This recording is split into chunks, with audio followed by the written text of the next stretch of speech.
Final Fantasy has given us some of the longest, hardest, and most thrilling boss fights in all of video game history.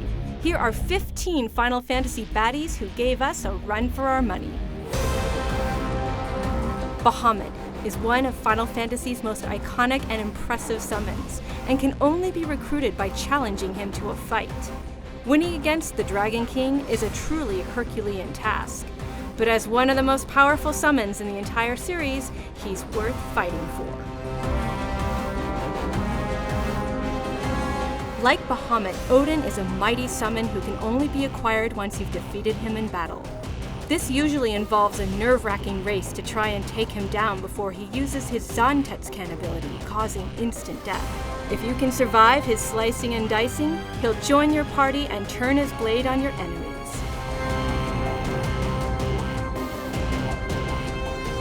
Kafka is not only one of Final Fantasy's most evil villains, he's also one of the strongest. His final boss form is literally that of a god, and he can use awesome spells to destroy any mortals who get in his way. He may look like an evil clown, but fighting Kafka is no laughing matter.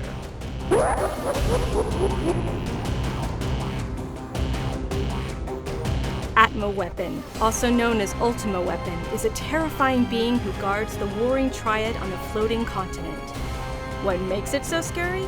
How about the fact that it's able to use some of Final Fantasy VI's most powerful magics, and the more you hurt it, the more likely it is to use its strongest spells. Emerald Weapon is an ocean-dwelling enemy that really likes to put its opponents through the ringer. It attacks with powerful spells like Airtum Storm and Revenge Stamp, and unless one of your party members is equipped with the underwater materia, you only have 20 minutes to eliminate all 1 million of its hit points. Yikes. Just saying the words Ruby Weapon makes us want to curl up into a ball and cry. It's not only the hardest enemy in Final Fantasy VII, it's also one of the hardest super bosses in Final Fantasy history.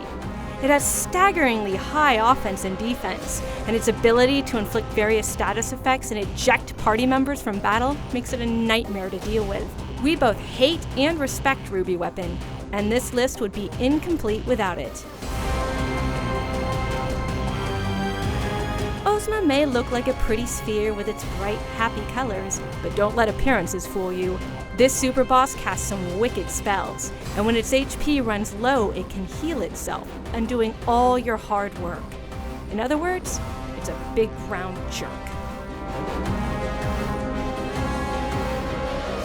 Kuja is one of Final Fantasy IX's main antagonists. He's a powerful mage who makes the rest of Final Fantasy IX spellcasters look like total noobs. He's so powerful he can even absorb people's souls, and when he falls into a trance, his already impressive magic skills become even more powerful. He's one scary dude, to put it mildly. After calmly telling you that it's better to die in hope than to live in despair, this lovely lady transforms into a shape-shifting monster and starts pummeling you with spells and devastating status effects. The worst part about this battle, though? If you die, you have to re-watch a 10-minute cutscene before you can fight her again.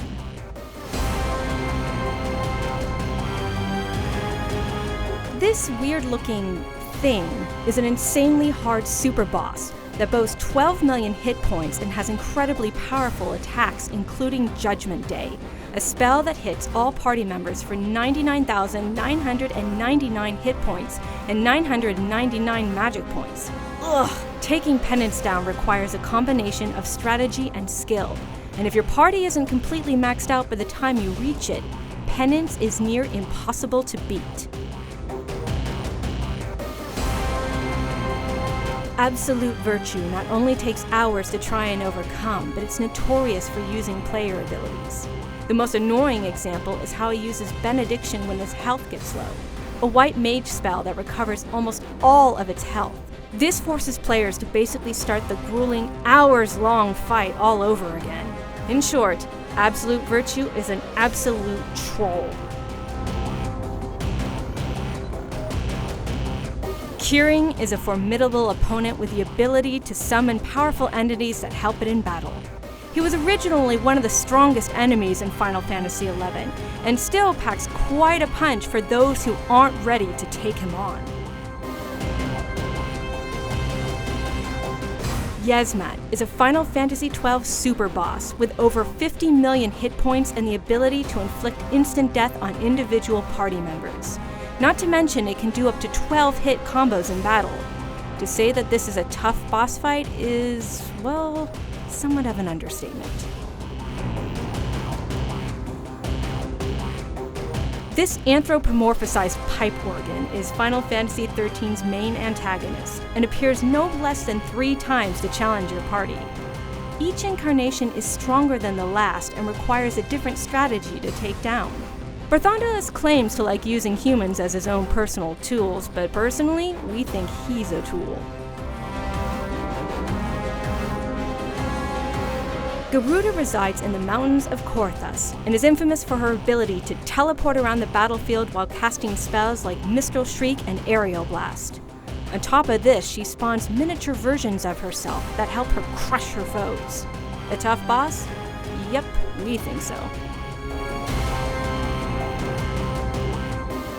Now that we've shown you some of the biggest and baddest that Final Fantasy has to offer, let us know which boss fights gave you a run for your money in the comments section below. For all your Final Fantasy needs, keep it here on IGN.